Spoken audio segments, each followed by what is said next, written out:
All right, Mr. Trump.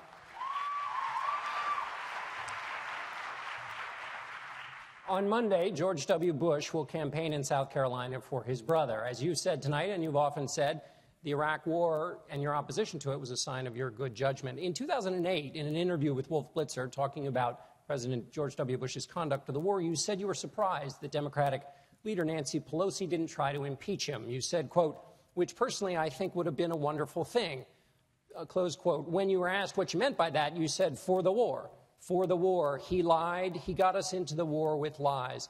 Do you still believe President Bush should have been impeached? First of all, I have to say, as a businessman, I get along with everybody. I have business all over the world. I know so many of the people in the audience. And by the way, I'm a self-funder. I have my wife and I have my son. That's all I have. I don't have this. So let me just tell you, I get along with everybody, which is my obligation to my company, to myself, etc.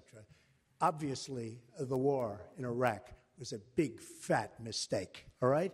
Now, you can take it any way you want, and it took Jeb Bush, if you remember at the beginning of his announcement, when he announced for president, it took him 5 days. He went back. It was a mistake. It wasn't a mistake. It took him 5 days before his people told him what to say, and he ultimately said it was a mistake. The war in Iraq, we spent $2 trillion, thousands of lives. We don't even have it. Iran is taking over Iraq with the second largest oil reserves in the world. Obviously, it was a mistake. So George Bush made a mistake. We can make mistakes, but that one was a beauty. We should have never been in Iraq. We have destabilized the Middle East. But so you still think he should be impeached? I think it's my turn, isn't it? You do whatever you want. You call it whatever you want. I want to tell you. They lied. Okay. They said there were weapons of mass destruction. There were none, and they knew there were none. There were no weapons of mass destruction. All right. Governor Bush, when a member on the stage's brother gets attacked, the brother gets to respond. I get to do it 5 or 6 times or just once nice. responding to that? So here's the deal. I'm sick and tired of Barack Obama blaming my brother for all of the problems that he's had. And frankly, I could care less about the insults that Donald Trump gives to me. It's blood sport for him. He enjoys it, and I'm glad he's happy about it. But I am sick and tired of him going after my family. My dad is the greatest man alive in my mind. And while Donald Trump was building a reality TV show, my brother was building a security apparatus to keep us safe, and I'm proud of what he did. And he's had the gall to go after the World Trade mother. Center came he's down had during the gall your brother's to go after reign. my Remember mother. that. Hold on. Let me finish this. He's had the gall to go after my mother. That's not keeping Look, I us won safe. the lottery when I was born 63 years ago and looked up and I saw my mom. My mom is the strongest woman I know. She should this be is running. not about my family or his family. Okay. This is about the South Carolina families that need someone to be a commander-in-chief that can lead. Governor, I'm that person. Governor Kasich, would you weigh in on... Governor Kasich, please weigh in. I got to tell you, this is just crazy, huh? This is just nuts, okay? Jeez, oh, man. I'm sorry, John. Wait, why is it nuts? Talk about it. Give us your sense of... Oh, well, listen, I think being in Iraq, look, we thought there were weapons of mass destruction. Colin Powell, who's one of the most distinguished generals in modern times, said there were weapons there. But the fact is we got ourselves in the middle of a civil war. The Sunni, the Shia, and the Kurds never gotten along. In fact, that country was drawn, the borders of that country were drawn after World War I by Westerners that didn't understand what was happening there. The tragedy of it is that we're still embroiled, and frankly, if there weren't weapons of mass destruction, we should never have gone.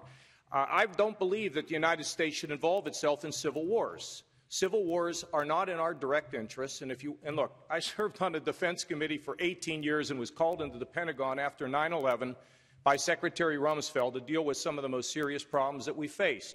The fact is that we should go to war when it is our direct interest. We should not be policemen of the world, but when we go, we mean business. We'll do our job. We'll tell our soldiers, our people in the service, take care of your job, and then come home once we've accomplished our goals. That's what we need to do.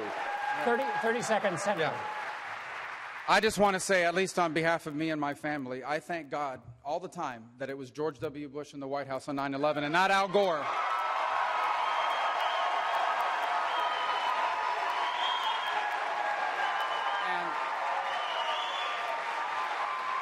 And I think you can look back in hindsight and say a couple things, but he kept us safe. And not only did he keep us safe, but no matter what you want to say about weapons of mass destruction, Saddam Hussein was in violation of UN resolutions, an open violation, and the world wouldn't do anything about it. And George W. Bush enforced what the international community refused to do. And again, he kept us safe, and I am forever grateful to what he did for this country. How did he keep us safe when the World Trade Center came down? The World, excuse me, I lost hundreds of friends. The World Trade Center came down during the reign of George Bush. He kept us safe. That's not safe. That is not safe, Marco. All right. That is not safe. The World Trade Center came down because Bill Clinton didn't kill Osama bin Laden when he had the chance to kill him. And George Bush had...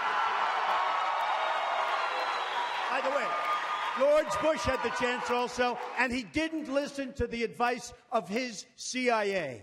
All right, Dr. Carson, we have a... We have a cleansing. I'm not going to invite Donald Trump to the rally in Charleston on Monday afternoon. I don't want to go. My brother's coming to speak. Yeah. I'm rescinding the invitation. I thought you might want to come, but I guess not. All right. Well,